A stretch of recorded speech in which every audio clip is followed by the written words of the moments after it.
Good evening friends, मेरा नाम है मिनहाज खान और मेरे चैनल का नाम है मुस्तकबिल पॉइंट, जहां से आप बहुत सारे एग्ज़ाम्स में आने वाले क्वेश्चन की वीडियो देख सकते हैं, जिसमें मैं कुछ महत्वपूर्ण विषय आपको पढ़ाऊंगा और समझाऊंगा, और उसके साथ साथ मैं आपको ये भी दिखाऊंगा कि किस तरह विषयों से संबंधित आने वाले प्रश्नों को आप बहुत ही कम समय में सरलता से कैसे हल कर सकते हैं। दोस्तों, वैसे तो हमें सभी विषयों का थोड़ा बहुत ज्ञान होता है, लेकिन उसके बाद भी हम परीक्षा में बहुत सारे प्रश्न गलत कराते हैं या उन्हें नहीं कर पाते हैं, जबकि वो बहुत ही सरल प्रश्न होते हैं। मैं आपको सिखाऊंगा और इस तरह समझाऊंगा कि आप कभी भूल नहीं पाएंगे और भविष्य में आने वाली परीक्षाओं में भी आप उन विषयों से संबंधित प्रश्न सरलता से कर सकेंगे।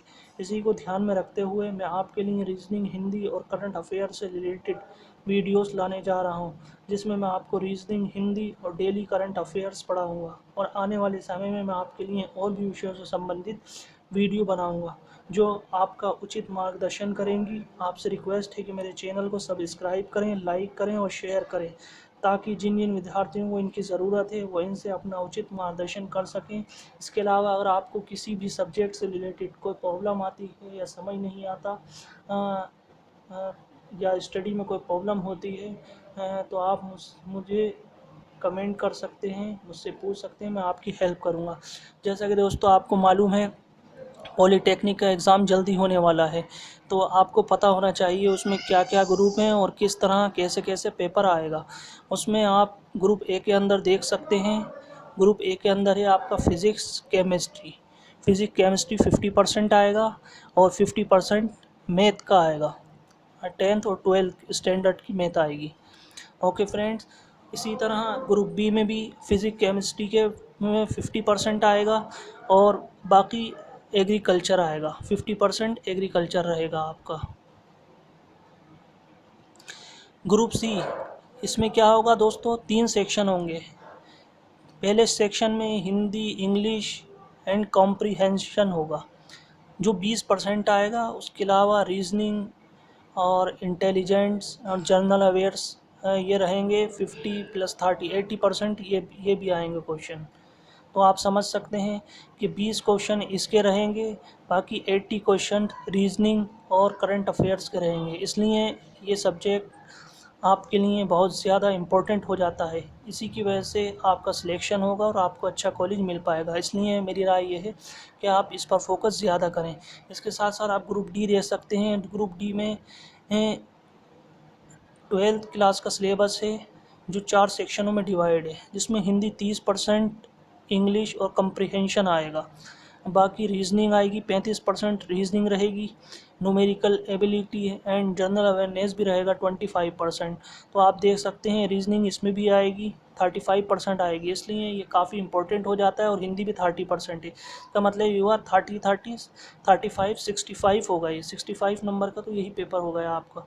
तो इसलिए आपको बहुत ध्यान रखना है। और हाँ दोस्तों, एक चीज़ और, जैसा कि आप जानते हैं इसमें निगेटिव मार्किंग भी है, तो इसलिए आपके लिए एग्ज़ाम और भी टफ हो जाता है। इसलिए जो भी आपको करना है बहुत ध्यान से करना है, गलत कुछ नहीं करना है। अगर सही आता है तो करें, उसकी तैयारी अच्छे से करें और वही पेपर आप अच्छे से करके आएँ।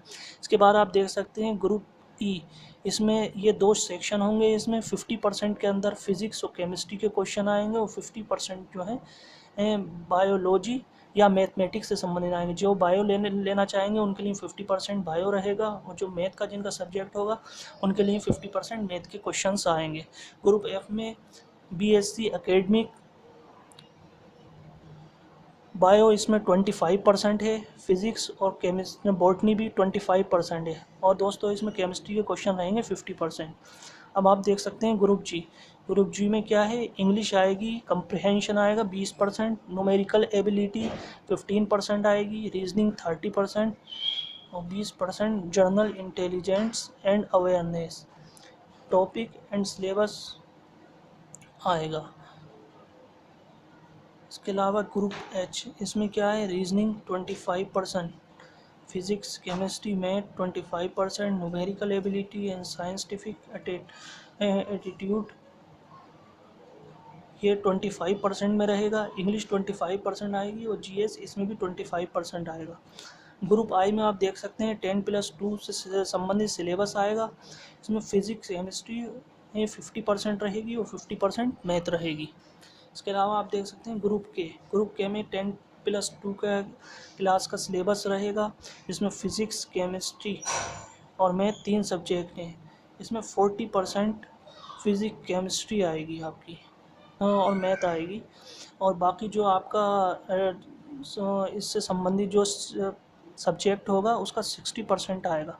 इसलिए दोस्तों आप देख सकते हैं ज़्यादातर ग्रुप सी, ग्रुप डी और ग्रुप जी, ग्रुप एच जिन लोगों ने पेपर लिया है उनके लिए सबसे ज़्यादा ज़रूरी बन जाता है करंट अफेयर्स और रीजनिंग, क्योंकि आप देख लें अगर ये 50% क्वेश्चन आपके हर एग्ज़ाम में आ रहा है, इसलिए इस तरह आप समझ सकते हैं कि कितना इम्पोर्टेंट आपके लिए हो जाता है। जबकि आपको ये भी मालूम होना चाहिए कि ये सबसे आसान सब्जेक्ट है, लेकिन उसके बाद भी क्या होता है, हम इन सब्जेक्टों के क्वेश्चन गलत करा पाते हैं, क्योंकि हमसे करने का तरीक़ा नहीं आता है, जबकि ये बहुत आसान तरीक़ा है।